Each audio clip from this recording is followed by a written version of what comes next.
क्योंकि यज्ञ तो अंदर में है, उस आत्मा जब खुलती है, यज्ञ का तो खुलना वही है।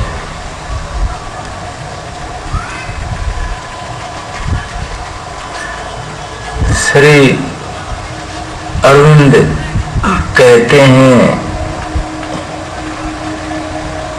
कि ऑल लाइफ इज योगा।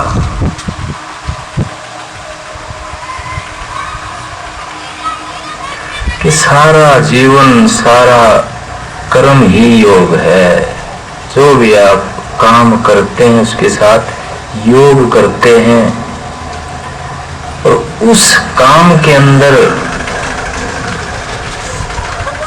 उस पदार्थ के अंदर भी वो स्पिरिट बैठी हुई है, वो चेतना, वो आत्मा बैठी हुई है। यानी कि उस पदार्थ के साथ, उस कर्म के साथ, उस विचार के साथ जब हमारा योग होता है तो वो भी, उसके अंदर भी कोई चेतना बैठी है जो उसको घुमा रही है, जो उसको चला रही है, काम को, विचार को, पदार्थ को, जो भी चलायमान है, उसके अंदर कोई ताकत है, कोई ऊर्जा काम कर रही है।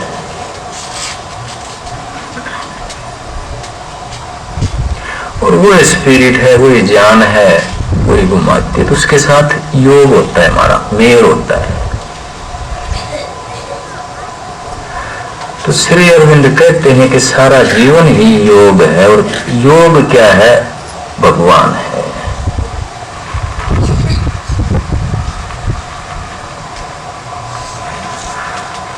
शंकराचार्य जी कहते हैं कि जो भी आप कर्म करते हैं वो ब्रह्मा के यज्ञ में आहुति है।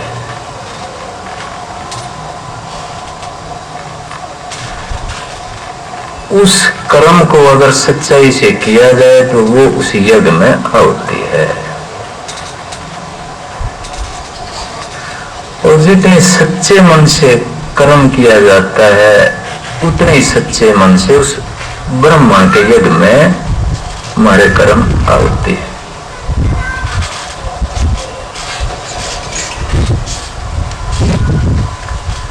अमजद अली हैं,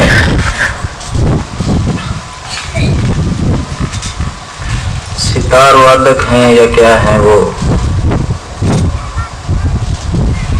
मुसलमान हैं। वो कहते हैं कि जो हिंदुओं का एक सिद्धांत है वो मेरे को बड़ा अच्छा लगता है।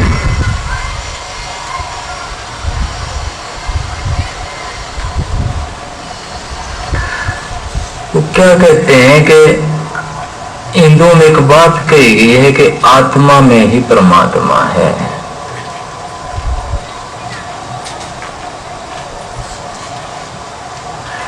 बाकी ईसाई धर्म में, इस्लाम धर्म में ये कहा गया है कि परमात्मा स्वर्ग में दूर बैठा है।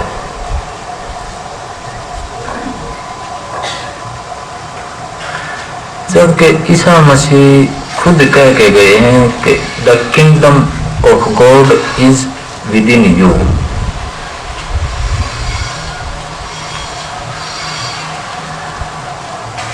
कि जो भगवान का साम्राज्य है वो हमारे अंदर में है,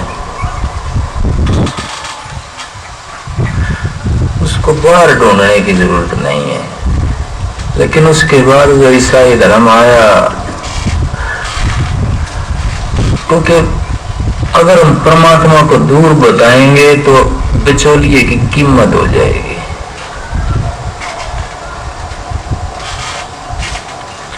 एक बिचौलिया आ जाएगा गुरु बन करके, एक पोप बन के, पादरी बन के, पुजारी बन के बिचौलिया आ जाएगा, और वो कहेगा कि मैं उसका एजेंट हूं,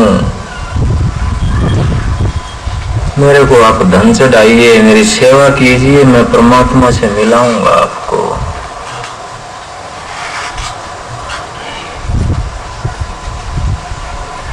जहां भी बिचौलिया आ जाता है वहां कर्म कांड कुदरती शुरू हो जाता है, और द्रव्य यज्ञ शुरू हो जाता है। योग यज्ञ खत्म हो जाता है।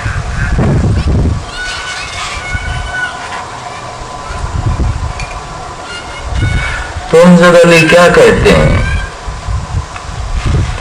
वो कहते हैं कि जो ये सिद्धांत है हिंदुओं का कि आत्मा में ही परमात्मा है, ये बड़ा प्यारा है।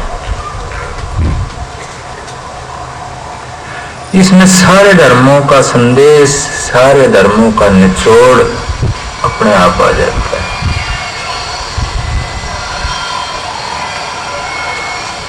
यानी कि हम जितने भी कर्म करते हैं उसके गवाह हम खुद हुए। जब आत्मा के अंदर परमात्मा है, ये चीज मान ली, तो वो परमात्मा हमारे हर एक कर्म को देख रहा है।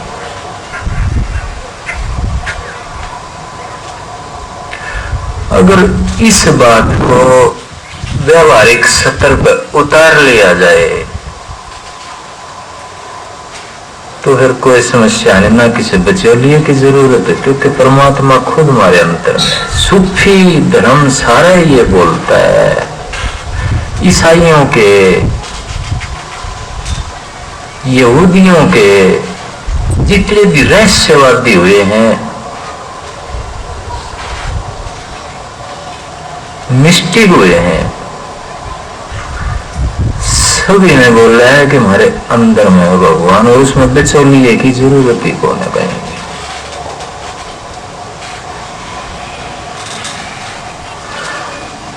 मैं कहता हूं जो अनुभव एक गरीब आदमी, जो समर्पण एक गरीब आदमी कर सकता है, वो अमीर आदमी कर नहीं सकता है।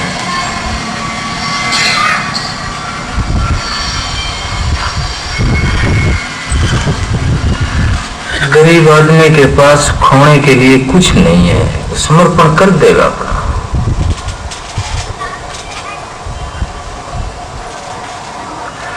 अमीर आदमी के पास बहुत सिक्योरिटी है, बॉडीगार्ड है, पैसा है, और जितनी ये चीजें बढ़ जाएंगी, कुदरती आदमी डरपोक होता चला जाता है, क्योंकि वो उसको बचाना है उसको।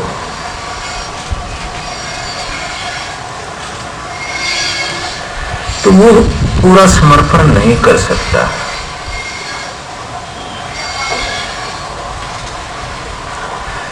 एक महात्मा कहते हैं ओशो,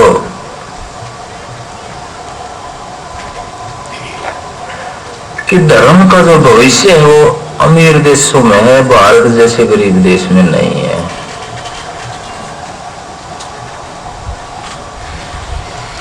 मैं इससे इत्तेफाक नहीं रखता हूं, जबकि मैं बहुत सी बातों को, ओशो की बातों को फॉलो करता हूं, बोलता हूं सत्संग में।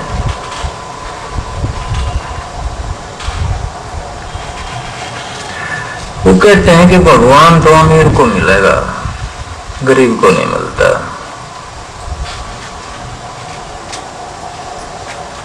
वो कहते हैं कि धर्म का भविष्य अमेरिका में है, यूरोप में है, क्योंकि जिस आदमी के पेट में रोटी आ गई, छिक लिया, वो भगवान की तरफ चलेगा।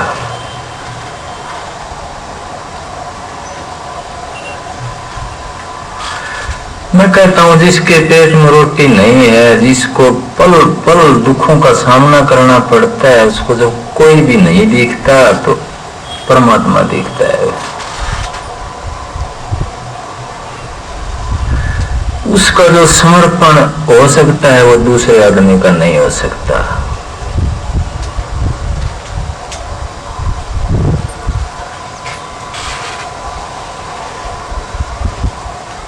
जब द्रौपदी को दरबार में नंगा किया जा रहा था,